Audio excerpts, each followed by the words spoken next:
नमस्कार मित्रांनो, हाय इंग्लिश या आपल्या यूट्यूब चॅनलमध्ये आपले स्वागत आहे. या चॅनलच्या माध्यमातून आपण बेसिक टू ॲडव्हान्स इंग्रजी शिकणार आहोत.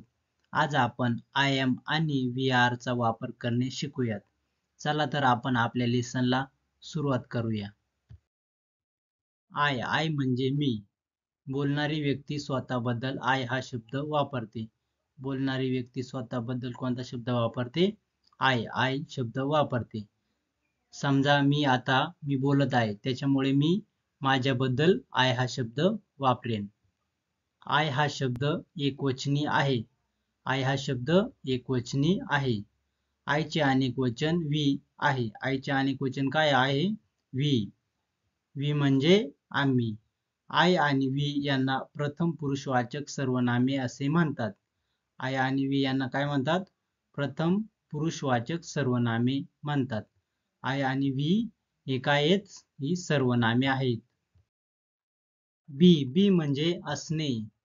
बी म्हणजे काय? असणे. बी हे एक क्रियापद आहे. बी काय आहे? क्रियापद. क्रियापद म्हणजे वर्ब. वर्तमान काळात आय या कर्त्याबरोबर बी या क्रियापदाचे एम हे रूप वापरले जाते. वर्तमान काळात आय या कर्त्याबरोबर बी या क्रियापदाचे कोणते रूप वापरले जाते? एम. आणि वी या कर्त्याबरोबर बी या क्रियापदाचे आर हे रूप वापरले जाते. वी या कर्त्याबरोबर बी या क्रियापदाचे कोणते रूप वापरले जाते? आर. उदाहरणार्थ I am, we are. I am म्हणजे मी आहे. व्ही आर म्हणजे आम्ही आहोत किंवा आपण आहोत. आय एम किंवा व्ही आर एवढेच म्हणून पूर्ण अर्थ कळत नाही. आय एम किंवा वी आर एवढेच म्हणून पूर्ण अर्थ कळत नाही. त्यासाठी या शब्दांच्या पुढे मी काय आहे किंवा मी कोण आहे, तसेच आम्ही काय आहोत किंवा कोण आहोत हे म्हणावेच लागते. उदाहरणार्थ I am a student.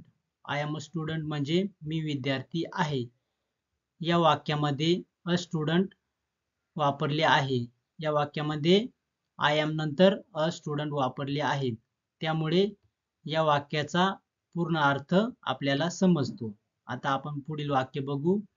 I am an actor.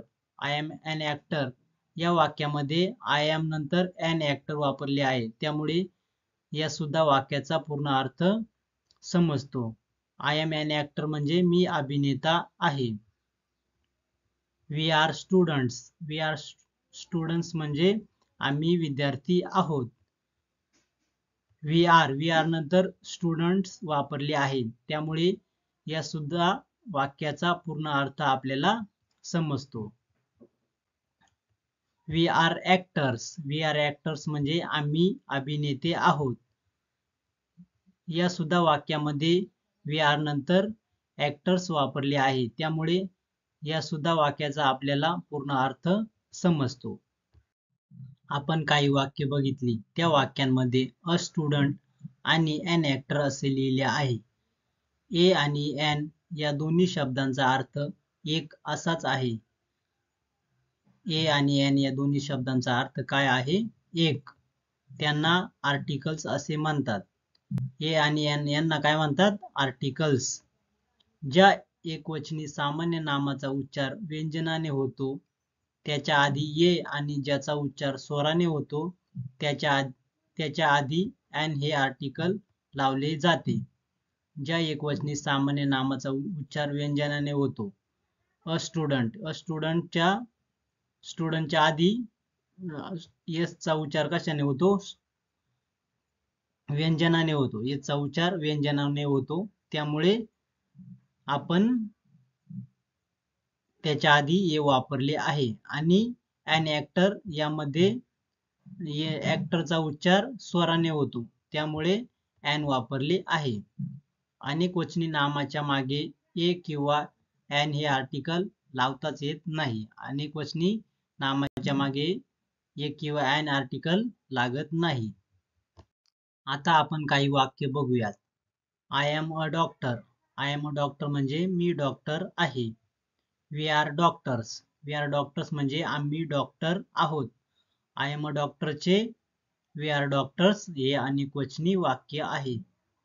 I am a tailor. I am a tailor म्हणजे मी शिंपी आहे. आय एम अ टेलरचे अनेकवचनी वाक्य we are tailors. We are tailors म्हणजे आम्ही शिंपी आहोत. I am a potter. I am a potter म्हणजे मी कुंभार आहे. या वाक्याचे अनेकवचनी वाक्य we are potters. We are potters म्हणजे आम्ही कुंभार आहोत. पॉटर्स म्हणजे कुंभार. I am a watchman. I am a watchman म्हणजे मी पहारेकरी आहे. We are watchmen. We are watchmen म्हणजे आम्ही पहारेकरी आहोत. I am a farmer. I am a farmer म्हणजे मी शेतकरी आहे. We are farmers. We are farmers म्हणजे आम्ही शेतकरी आहोत. I am a milkman. I am a milkman म्हणजे मी गवळी आहे. We are milkmen. We are milkmen म्हणजे आम्ही गवळी आहोत. मॅन म्हणजे मनुष्य किंवा पुरुष. याचे अनेक वचन मेन हे आहे. मॅन हा शब्द ज्या शब्दांना जोडून येतो त्या सर्व शब्दांचे अनेक वचन मॅनच्या ऐवजी काय होते? मेन होते. आपण आता काही शब्द शिकूयात. हे शब्द व्हिडिओ पॉज करून पाठांतर करावी. टेलर. टेलर म्हणजे शिंपी. नर्स. नर्स म्हणजे परिचारिका. केमिस्ट. केमिस्ट म्हणजे औषध विक्रेता. वॉचमन. वॉचमन म्हणजे पहारेकरी. आर्टिस्ट. आर्टिस्ट म्हणजे कलाकार. हंटर. हंटर म्हणजे शिकारी. मिल्कमॅन. मिल्कमॅन म्हणजे गवळी. टीचर. टीचर म्हणजे शिक्षक. पिऊन. पिऊन म्हणजे चपराशी. लॉयर. लॉयर म्हणजे वकील. सोल्जर. सोल्जर म्हणजे सैनिक. पॉटर. पॉटर म्हणजे कुंभार. आर्किटेक्ट. आर्किटेक्ट म्हणजे वास्तुशिल्पी. गार्डनर. गार्डनर म्हणजे माळी. फार्मर. फार्मर म्हणजे शेतकरी. इंजिनियर. इंजिनियर म्हणजे अभियंता. ब्लॅकस्मिथ. ब्लॅकस्मिथ म्हणजे लोहार. ऍक्टर. ऍक्टर म्हणजे अभिनेता. सेलर. सेलर म्हणजे खलाशी. ऑथर. ऑथर म्हणजे लेखक. जर आपल्याला हा व्हिडिओ आवडला असेल तर व्हिडिओला लाईक करा, शेअर करा आणि हाय इंग्लिश या आपल्या YouTube चॅनलला सबस्क्राईब करा. धन्यवाद.